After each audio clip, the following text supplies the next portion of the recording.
Hello everyone, in this video let me show you how to turn on and set up the mobile hotspot feature on your Samsung Galaxy S20 FE. To do this, let's go to notification panel. Swipe down from the top and swipe down one more time to open the panel fully. Now you see this mobile hotspot icon, tap and hold it.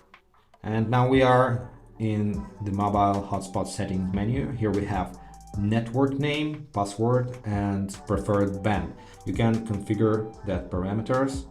I don't want to change the name and I'm okay with this password. By the way, your password should contain at least 8 symbols and I recommend you to use 5 GHz band because it's faster and more stable, but be aware that it may be not compatible with some old devices.